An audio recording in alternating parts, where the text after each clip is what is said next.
4:32. Now that's chapter 4, verse number 32. You know what it says? It says, "Be ye kind one to another, tender-hearted, forgiving one another, even as God, for Christ's sake, hath forgiven you." I have to tell you something, boys and girls. I like the part where it says, "Be ye kind one to another." Because part of the problem we have today, people are just mean. And I don't know if that's a good thing. Matter of fact, it's not good to be mean. It's better to be kind. And here's a song that talks about that. It talks about kindness. You like people being kind to you, don't you? So do I. So I'm going to sing this song first, and then I'm going to have you help me, okay? Be ye kind one to another, tender-hearted, forgiving one another, even as God, for Christ's sake, hath forgiven you. Be ye kind one to another, tender-hearted, forgiving one another, even as God, for Christ's sake, hath forgiven you. I'm going to sing it again. Here it goes.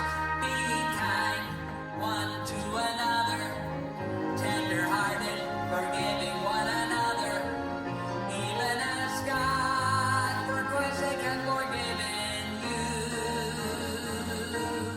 Be ye kind one to another, tender-hearted, forgiving one another, even as God, for Christ's sake, hath forgiven you. You know, boys and girls, I want you to sing this right along with me, and sing it from the depths of your heart, and think about kindness while we're singing it, okay? You ready? Here we go. Be kind one to another, tender-hearted, forgiving one another, even as God, for Christ's sake, hath forgiven you. Be kind one to another, tender-hearted, forgiving one another, even as God, for Christ's sake, hath forgiven you. Sing it one more time. Here we go.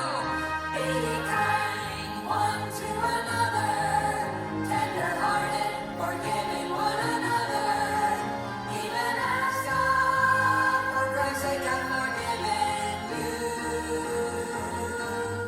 Be kind one to another, tender-hearted, forgiving one another, even as God, for Christ's sake, hath forgiven you.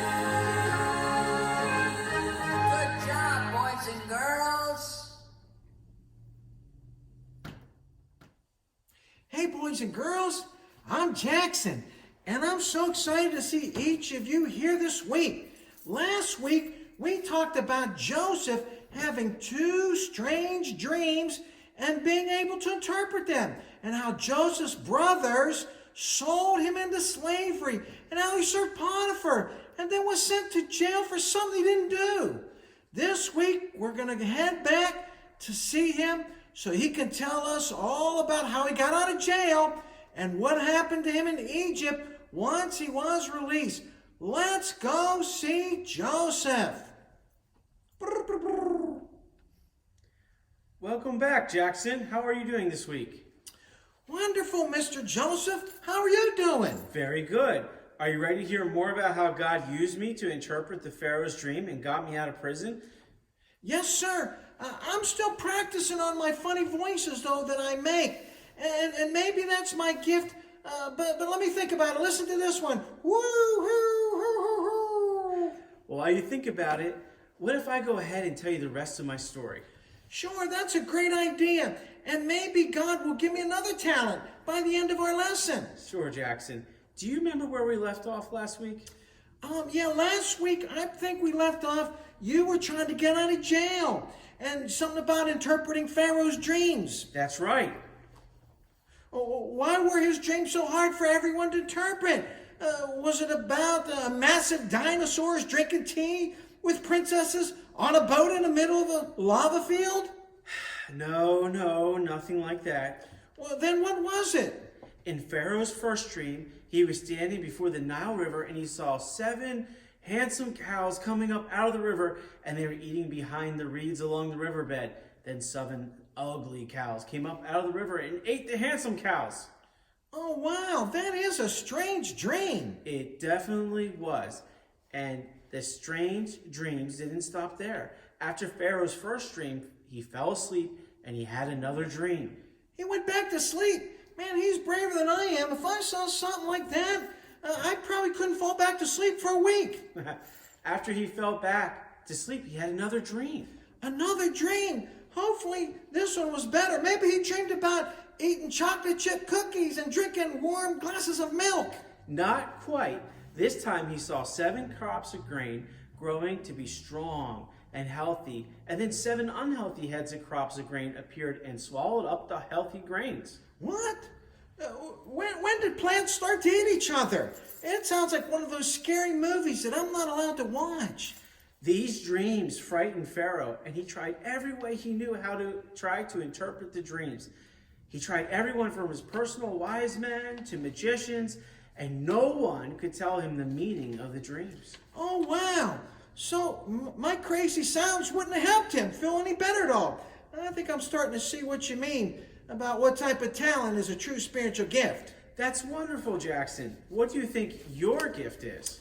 Well, now that I think about it, I think the Lord wants me to be a teacher. He allows me to speak on his behalf to girls and boys all over, and I get to teach them to serve God in everything that they do. Remember last week I told you that I made the deal with? Yeah, the cupbearer. It's amazing that you said after 2 years, God had the cupbearer finally remember you, and he told Pharaoh about you. That's right. When I made it before Pharaoh, I reminded Pharaoh that the answer he would receive about his dream would be coming from God. And I told him that his dreams had the same meaning, and that both told him what God wanted him to know and what his instructions were so that he would be successful.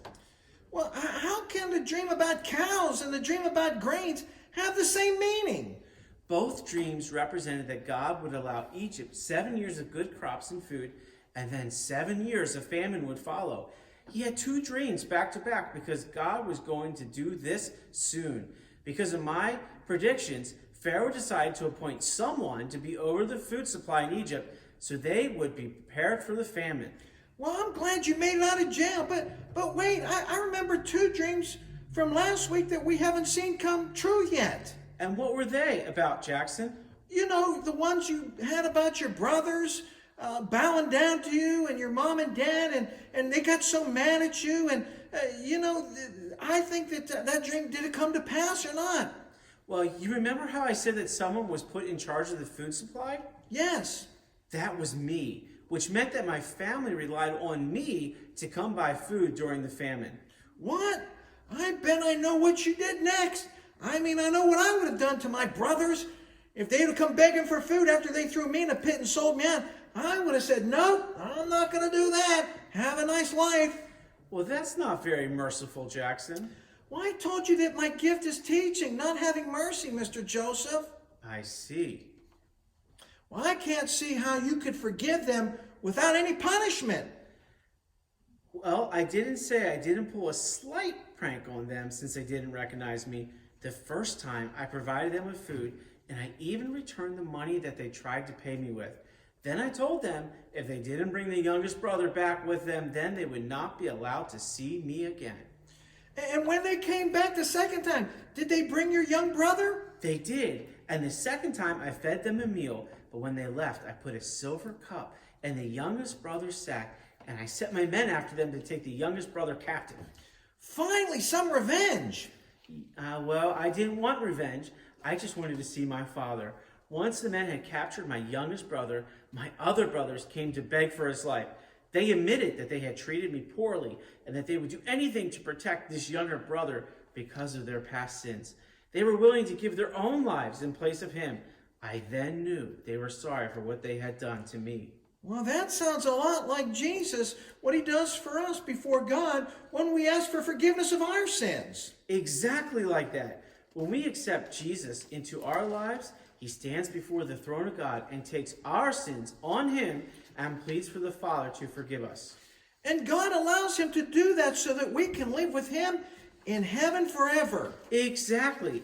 And much like Jesus, I did the same thing for my family. Once my brothers came back again, I told them that I was Joseph, and to bring my father to me, and I would give them everything they needed to be wealthy and survive. They moved to Egypt, and the 2 dreams God gave me became true, as I was ruler over the great nation of Egypt, and a ruler even over my own family. Wow, Mr. Joseph, your story is truly amazing. Thank you so much for teaching us about forgiveness and how to be merciful to those who do not always deserve it. I also learned how to use the gifts that God gives me to serve him no matter what the situation is. Thanks again for joining us, kids, and we'll see you next week. Bye-bye.